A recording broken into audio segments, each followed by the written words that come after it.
genda mu bwangu obuntu obujjeemu obuze ku sayidi etali ya lutobazi.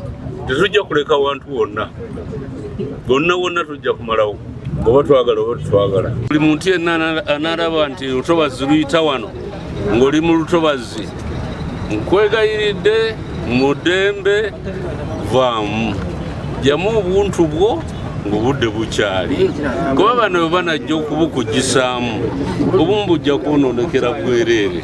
Gye buvuddeko ab'ekitongole ekivunaanyizibwa ku kukuuma obutonde bw'ensi wano mu ggwanga ekya National Environment Management Authority batongoza ebikwekweto by'okugoba abantu abeesenza mu ntobazi, ng'abo abaali beesenza mu lutobazi lw'omugga Lubigi mu bitundu eby'ennansana ennyumba zaabwe zaasendebwa era bangi ne gye buli eno baabulwa aw'okudda. Ebikwekweto bibadde bimaze ebbanga nga biwummuddemu, wabula bwe twogerera ng'abannema basitudde enkunde ng'enkyaleero omuwabuzi wa President ku nsonga z'obutonde bw'ensi Professor Gilbert baali baseka Bukenya ng'ali wamu n'ab'ekitongole kya NEMA abakulembeddwamu omukwanaganya w'ensonga z'amazzi n'obutonde bw'ensi Emmanuel Diarra bakedde kulambula kitoogo kya Lubigi nga bagenda balamba we kiyita.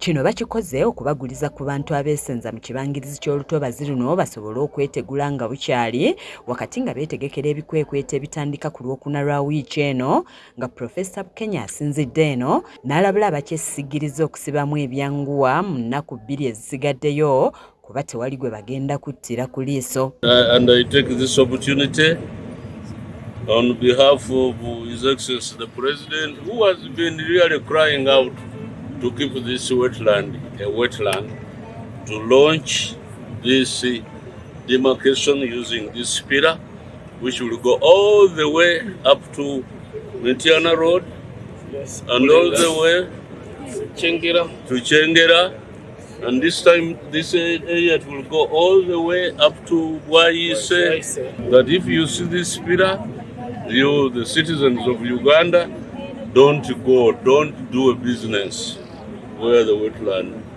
is. Professor Bukenya agamba nti bakutandikira mu bitundu eby'ekawaala kuba abaayo baaweebwadde empapula ezibalagira okwamuka ekifo ekyo era n'abasaba okukyamuka nga tebannabatuukako. Genda mu bwangu obuntu obujjeemu obuze ku sayidi etali ya lutobazi. Tetujja kuleka wantu wonna tujja kumalawo oba twagala oba tutwagala.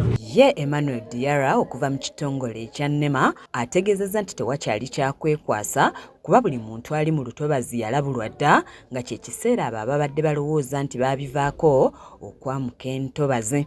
N'ekirala tugenda kuteekawo actually zibitaaki za environmental police nga bayambibwako ne bamagye okubeera nga beetooloola kino ekitundu. Era bw'osangibwa nga okutte ku jjinja lino oba okoze omusango gw'amaanyi baba kutwala mu kooti ne bakusalira emyaka egitali wansi w'emyaka 7. Amyuka RCC w'ennansana Barnabas Matovu agamba nti bazze bafuna okwemulugunya okuva mu bantu nga bagamba nti abannema tebasooka kubalabula wabula kati tebalina kyakwekwasa kuba balabuddwa nga bukyali ng'abasabye okusengula ebintu byabwe nga tebinnayonoonebwa. Complaints olumu tubadde tusinga okufuna ku bantu bano abasengulwa n'abalala abasenga mu bitundu bino.